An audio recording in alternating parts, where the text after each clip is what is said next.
it's really changed. Because I'm the chief of police here. Are members of the Eli Whitney Trades. But had an honest mob at my back. For YTV. For YTV. For YTV. For YTV. This is your Yale Week. Hello and welcome to your Yale Week. I'm Nicole Daly and here are this week's top stories. On Tuesday, the university announced the establishment of a new interdisciplinary center focused on race and ethnicity. The Center for the Study of Race, Indigeneity, and Transnational Migration will support scholarship in ethnic studies, intersectional race, gender, and sexuality research in Native and diasporic communities. Among other functions, the center, which does not yet have an official location, will likely host the Ethnicity, Race, and Migration program. Ezra Stiles Master Stephen Pitty will serve as the center's inaugural director and chair of its implementation committee. A Silliman College freshman has been confirmed by the Center for Disease Control and Prevention to have contracted bacterial meningitis. The student was sent to Yale New Haven Hospital on Sunday evening, showing symptoms of the disease. While every Yale student is required to receive a meningitis vaccine before matriculating, Director of Yale Health Paul Jennison said that the student contracted a form of the disease not covered by the vaccine, serogroup B meningitis. Students in contact with the infected student have been given precautionary antibiotics.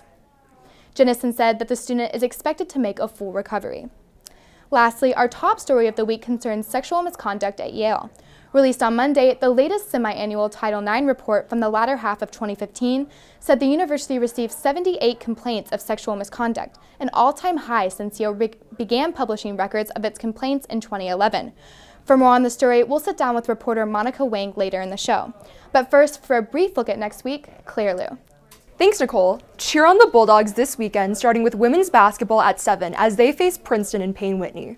And be sure to catch them again Saturday at 7 p.m. against Penn. On Friday at 7 p.m., the men's ice hockey team will take on St. Lawrence at Ingalls Rink. And finally, women's tennis will be playing UMass on Friday at 2 p.m. and Fairfield this Sunday at 10 a.m. There are some great art events going on this weekend. In the Schubert Theater, a production of the Shakespearean classic A Midsummer's Night Dream will be going up on 8 p.m. Saturday and 2 p.m. Sunday. At 8 p.m. Friday and 2 p.m. Saturday at the Stiles Morse Crescent Theater, Roger Smith will be performing Rodney King, a monologue about the construction worker whose videotaped 1991 assault by the Los Angeles police instigated violent protest after the officers were acquitted the following year. Finally, on Sunday at 2 p.m., the Treasures from the Yale Film Archive series will be presenting the film Run Lola Run. Finally, don't forget to pick up your copy of Weekend. This week's cover story discusses gentrification in New Haven and the role that stores like DNA Emporium have to play in the Elm City. Back to you, Nicole. Thanks, Claire. Now back to our top story. We're joined now by Monica Wang, the beat reporter on the Title IX report story. Monica, thanks so much for joining us. Thank you, Nicole.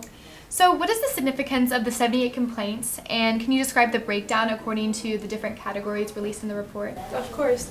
So the 78 complaints of sexual misconduct that are listed in this latest report is the highest number ever recorded in our university since, it's been putting out reports in 2011. And breakdown-wise, so there's 5 categories under sexual misconduct. There's sexual harassment, sexual assault, intimate partner violence, stalking, and other.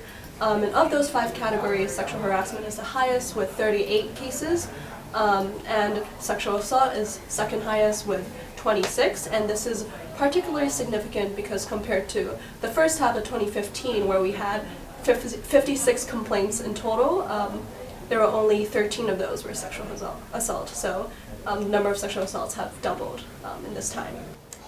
So what is the impact of the AAU Campus Climate Survey on the latest semi-annual report? Yeah, so the Association of American Universities put out their Campus Climate Survey on sexual assault and sexual misconduct last year, and the results were released last September. And I think the survey definitely had a very big impact on the latest semi-annual report because this report is the first one to come out since we've had the results from the AAU survey. And Deputy Provost and University Title IX Coordinator Stephanie Spangler told the news that the AAU survey definitely provides a baseline and shows that there are many more cases of sexual misconduct happening on campus that do not get reported. So this is definitely a big concern and has, everyone in the community is trying to figure out how we can, have more people reporting cases or preventing sexual misconduct from happening in the first place. All right, so along that same line, moving forward, what are the different plans of the university and other groups on campus to continue to combat sexual misconduct? So university administrators like Dr. Spangler are working to clarify the different reporting mechanisms that an individual can go to in cases of sexual misconduct, and definitely encouraging more individuals to step up and report their experiences.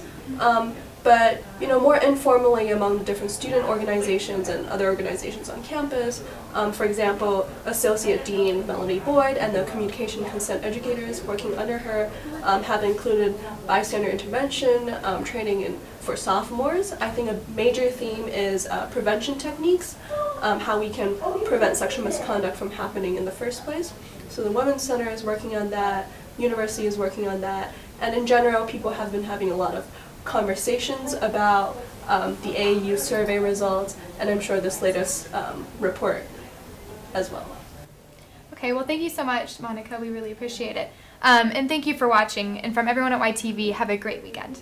Yale is definitely known in the field for having one of the most diverse astronomy departments in the country.